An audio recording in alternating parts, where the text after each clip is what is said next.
주변에서 우리는 인공지능 AI라는 말을 많이 듣습니다. 실제로 인공지능은 우리의 삶을 바꿔놓고 있습니다.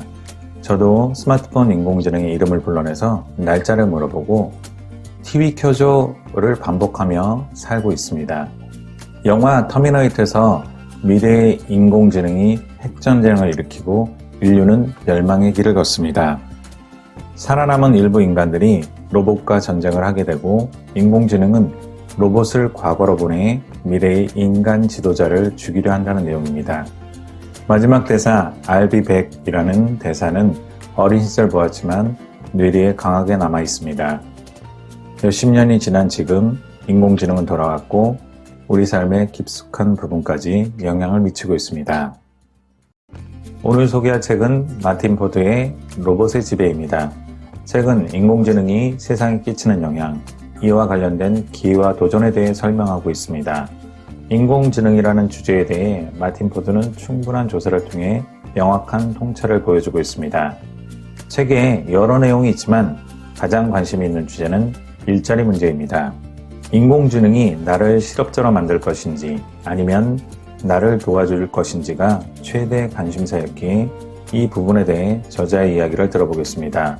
저자 역시 여러 대륙을 다니면서 인공지능과 로봇이 고용시장에 끼치는 영향에 대해 강의할 때 가장 많이 받는 질문은 어떤 직업이 가장 안전할까 였다고 합니다.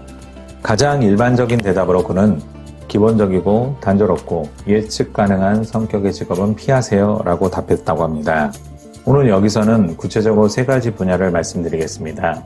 첫째, 본질적으로 창의적인 직업이 상대적으로 안전합니다. 틀에서 벗어난 사고, 예상치 못한 혁신적인 전략을 제안한다면 당신은 이미 인공지능을 도구로 활용하는 자리에 있을 것입니다. 물론 창의적인 기계를 만드는 연구가 진행 중이고 인공지능은 창의적인 일들도 점점 잠식해 나갈 것입니다. 하지만 가까운 미래에는 인공지능이 인간의 창의성을 대체하기보다 증폭하는 데 쓰일 것입니다. 두 번째는 다른 사람과 의미 있고 복잡한 관계를 형성하는 데 큰 가치가 있는 직업들입니다.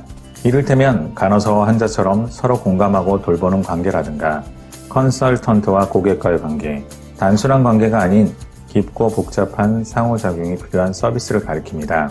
인공지능은 이 영역도 침범하고 있습니다. 챗봇은 기초적인 정신건강 치료를 제공할 수 있습니다. 하지만 기계가 사람과 같이 정교하고 다차원적인 관계를 형성하기까지 오랜 시간이 걸릴 것입니다. 세 번째로 예상치 못한 환경에서 높은 이동성과 기술, 문제 해결 능력을 요구하는 작업입니다. 예를 들면 배관공, 전기기사, 정비공 같은 전문 기술직에 해당합니다.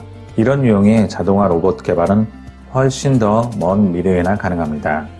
중요한 것은 어떤 직업을 선택할지가 아니라 그 안에서 어떻게 자리 잡을지입니다. 인공지능이 발전할수록 단조롭고 기본적인 활동은 사라질 것입니다. 하지만 창의적인 기술과 혁신적인 생각으로 조직의 가치를 높이는 사람은 정상의 자리에 오를 것입니다. 단순히 일자리가 많았던 분야로 직업을 선택한다면 썩 좋은 선택이 아닙니다. 마틴 포드의 말처럼 인공지능을 전기처럼 사용하는 시대가 오면 많은 사람이 뒤처지게 될 것이고 궁극적으로 이런 현실을 해결할 정책이 필요할 것입니다.